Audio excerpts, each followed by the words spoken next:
Now, our third and final speaker on the no side, who rejoined the campaign recently, the Libertas leader Declan Ganley.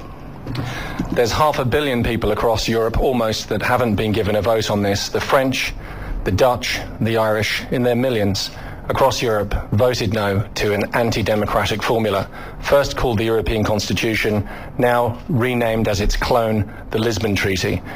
This document is fundamentally anti-democratic. If anybody doubted that the first time round, here we are having this debate again on Today FM in the Irish Times building.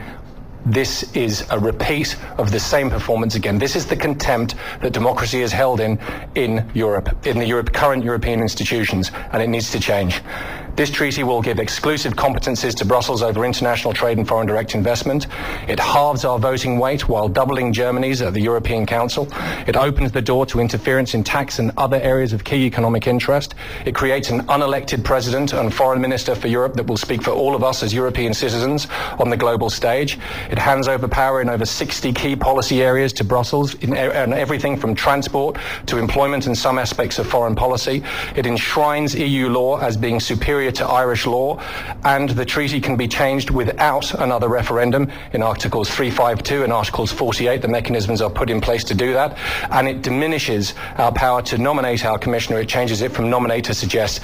Underneath, we can keep our commissioner with the 26+1 arrangement, which has been widely touted as the way ahead with a no vote. They'll go back to the drawing board and we'll get a better deal. Thank you very much, Declan Ganley. You'll get more opportunities very shortly. And so our final member of the panels here, the final speaker on the yes side, the Chief Executive of RyanAir, Micheal O'Leary. Ladies and gentlemen, since Ireland voted no last time in the referendum, a number of things have changed. We now live in a country that is economically bankrupt, run by an inept and incompetent government. We've also secured a number of key legally binding improvements, not to the content of the treaty itself, but the European Commission is bending over backwards to bribe us to vote yes in 2 weeks' time, and I believe we should. We're bankrupt. The only difference between Iceland and Ireland is not one letter, but our membership of Europe and our membership of the Euro. The people who are bailing us out are Europe and the European Central Bank. At the end of this year, under this inept government, we will have nearly 500,000 people unemployed. If we're going to get those people back to work, if we're going to continue to attract foreign indirect investment, if we're going to put Ireland back on a path to prosperity, then we must accept the legally binding guarantees, which means we now keep a commissioner, we have guarantees that we can veto any measures on direct taxation, and we have protections on defence and security and everything else. Please don't listen to the lobby of losers who are trying to persuade you to vote no in 2 weeks' time. They're all a bunch of failed politicians. On my left here is one who's now Dana because he couldn't get elected to Dail, Patricia, who used to be Dana but couldn't get re-elected, and Declan, who'd like to be Dana but he can't get elected. Vote yes in 2 weeks' time. Europe's been good to Ireland and we keep a commissioner, and that's how Ireland preserves influence in Brussels and gets people back to work. Thank you. Okay, all done within 15 seconds of the deadline. Okay, we're going to open up the debate. And the first issue that I want to talk to the panel about is the whole thing about self-determination, political control. But Micheal O'Leary, if you believe this government is inept and incompetent, why do you want to be on the same side as it? Why are you sitting beside one of its ministers? Matt, I find myself on the yes side here with some remarkable bedfellows. I'm on the same side as SIP2 and IC2, which is the first, probably and only time in my life that I agree with SIP2 and IC2, all of whom I believe we should vote yes in the referendum in 2 weeks' time. You should vote yes because we have got better guarantees, and if we're not going to vote to be at the heart of Europe, we're going to be isolated. The way to get 500,000 people back to work is not to listen to the rubbish on the no side, it's to vote yes in 2 weeks' time. We keep a commissioner, and it's the commissioner that gives us influence in Brussels. Minister Micheal Martin, how happy are you to have Micheal O'Leary as one of your main supporters on this particular thing? This issue is it's not about Micheal O'Leary, it's not about Micheal Martin, it's about the relationship between Ireland and the European Union, and it's about what's best for future generations of Irish people. I passionately believe that the passage of the Lisbon Treaty is in the best interests of the young people of this country and of future generations. And as a politician of this generation, I'm going to do everything I possibly can. I'm passionate about this in terms of Ireland being an outward-looking modern nation that is confident enough and has the self-esteem to take its part in a shared way with a community of nations. But why and are we surrendering so much power? Back to an insular type nation that's on the margins of Europe. That was the impulse behind our original decision to join the European Union. That's why we are there. And it has transformed our experience as a country over the last 36 years. And likewise, every country that joined the European Union has had its living standards significantly improved over that 30-year period. There's no doubting that, and there's no disagreement about that.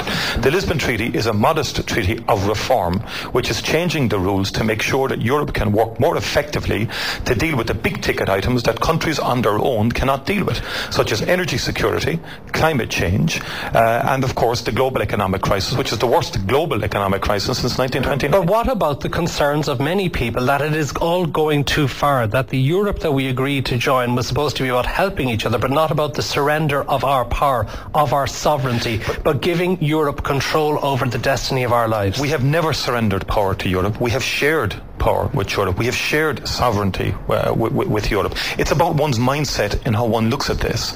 And if you look at the no side, their whole approach has been to create this idea that there's a European elite out there who are conspiring to damage the Irish people. There is no European elite out there who are conspiring to damage the Irish people. We've been part of this for over 30 odd years. We've agreed to be part of it over the generations, and indeed it has proven its worth to us in terms of advancing workers' rights, in terms of advancing, as I say, living standards, but above all in reducing our dependency on the United Kingdom, which was the hallmark of Ireland since independence. So for example, 99% of our beef exports go to the European market.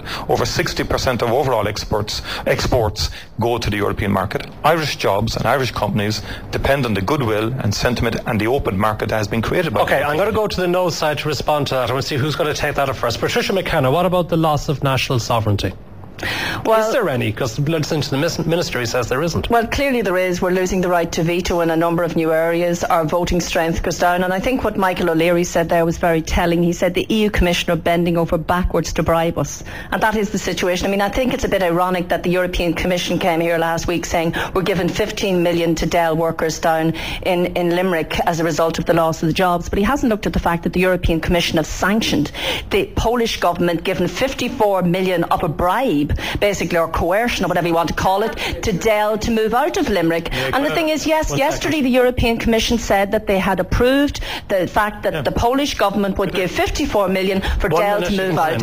And the thing is, here we have a situation where they give with one hand and take back with the other hand. The 14 point something million that are going to the Dail workers will be of absolutely little benefit to them unless they can get other jobs, and other people in other parts of Ireland are under the same threat because the new member states are allowed to provide state aid like this, and Ireland is not. So we're not been treated equally here. Okay, Marian Harkin, you want to come in on this? I mean, what is Patricia McKenna talking about? If we just look back, state aid of 270 million was given to Intel when they came here. 75 million was given to Dail. Are you saying that the Polish government shouldn't be able to give state aid to Dail to locate there? The money that came to Ireland is European Commission money. It's the EU money. But we're not talking about the EU giving money to Dail to go to Poland. We're talking about the Polish government giving state aid. So what you're saying in effect, Patricia, is we can do it, but others can't. I don't actually believe you're saying that, or I don't believe you want to say that. Can you clarify that for me? Patricia McKenna, respond to that, please. It's quite clear. Look, the situation, the European Commission were asked to investigate the situation with Dail moving out of Ireland, and the fact that the Polish government had provided this money for them to move.